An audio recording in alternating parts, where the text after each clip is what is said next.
Então, gente, vamos lá, iniciando nossa primeira aula do quarto bimestre. Hoje nós vamos ver o uso da palavra qual, quando, donde, ok?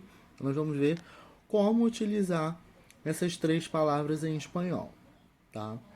Então vamos ao primeiro, tá? O pronome qual.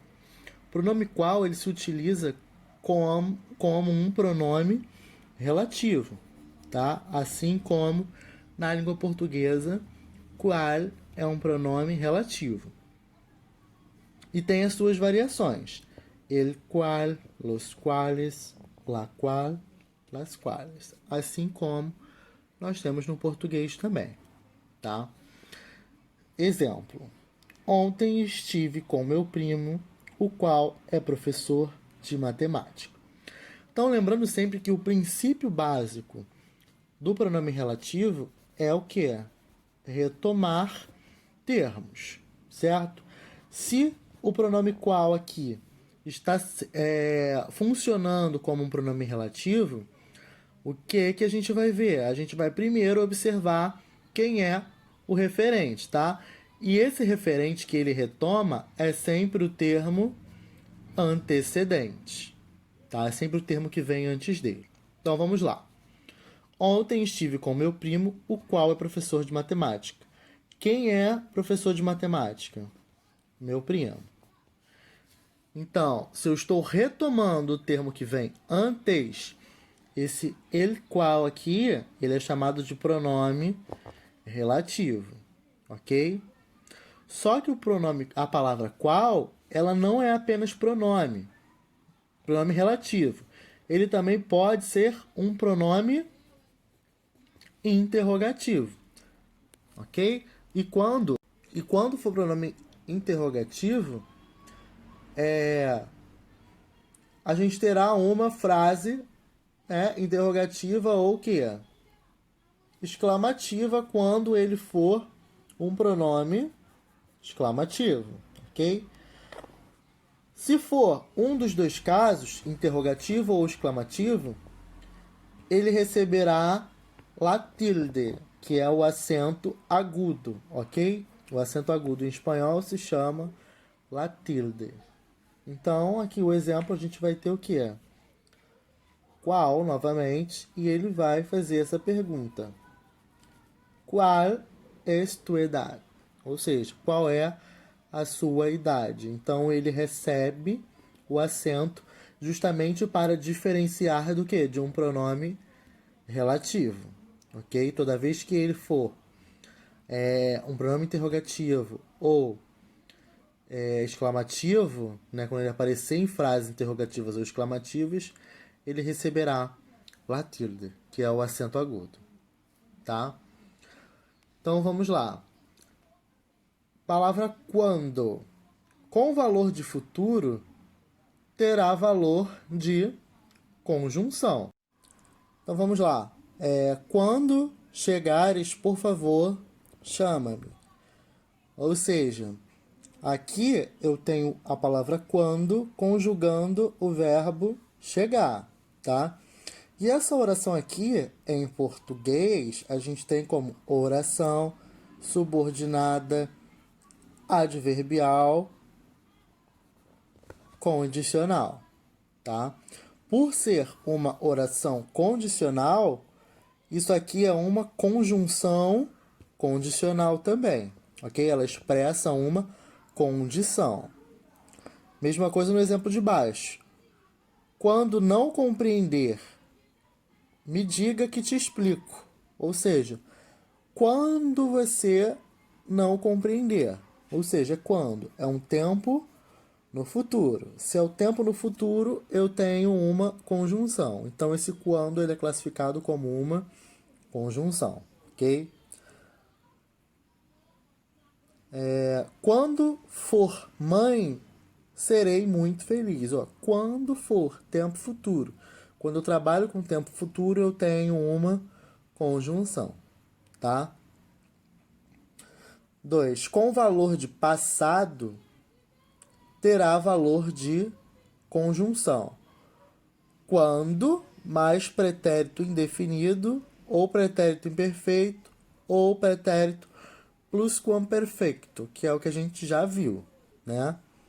Então aí, ó, quando cheguei à minha casa, minha mãe já havia preparado a ceia, que é a janta, não é isso?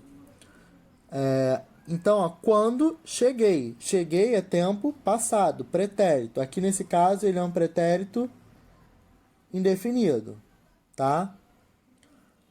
Quando estudava no colégio, tinha muitos amigos. Ó, quando estudava. Estudava, tempo passado. Ok? Então, tempo passado também apresenta valor de conjunção.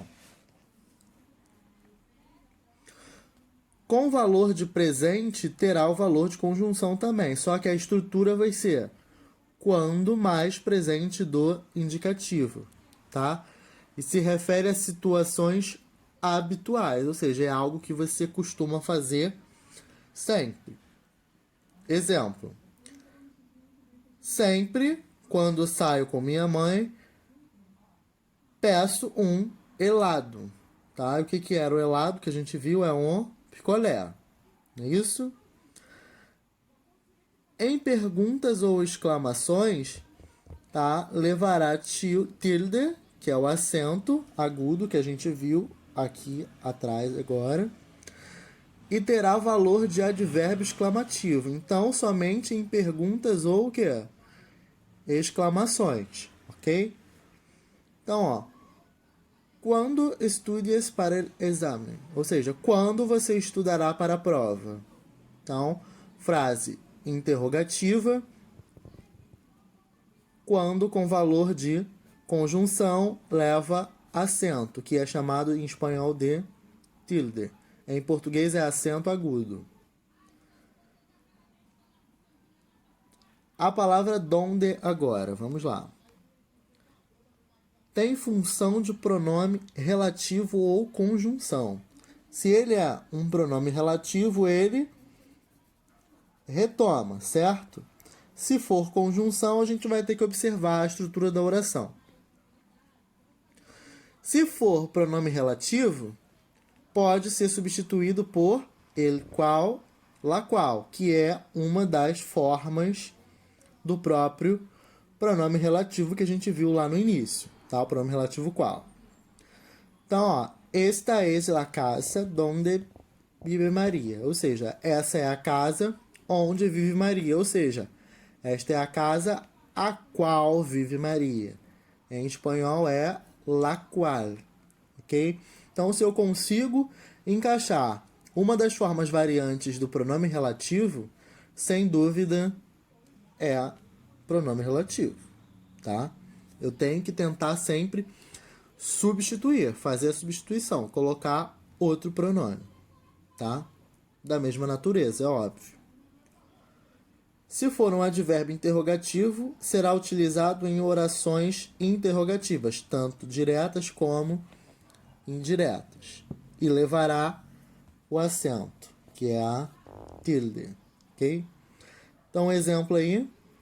Donde está mi bolso? Ou seja, onde está? Leva acento. E eu tenho aí uma interrogativa direta. Por quê? Porque o sinal de pontuação, que é o ponto de interrogação, ele aparece tanto no início da sentença quanto no final, tá? Em português a gente só usa no final das orações. Em espanhol a gente usa o ponto de interrogação, tanto de interrogação quanto de exclamação no início da frase, de cabeça para baixo, ok? Para indicar que isso é uma interrogação ou uma exclamação. Se for um advérbio exclamativo, leva tilde, né? A tilde, que é o acento agudo que a gente já acabou de ver aí. Então, donde queres que estén? Ou seja, onde queres que estejam, ok? Então, fiquem atentos a esses mínimos detalhes. A gente estudou aí as 3 palavras: qual, quando, donde, ok? Se for preciso, antes de fazer os exercícios, reassista a aula e prestem bem atenção a esses principais detalhes que eu vou aqui selecionando para vocês. Porque isso é muito importante na hora de fazer os exercícios. Vocês vão ter que fazer essas mesmas análises. Verificar se está retomando o termo, entendeu? Verificar se tem acento, verificar se é conjunção, se é pronome, se é frase interrogativa, exclamativa, isso tudo faz parte, tá, do processo mesmo. Então agora vamos lá para fazer os exercícios.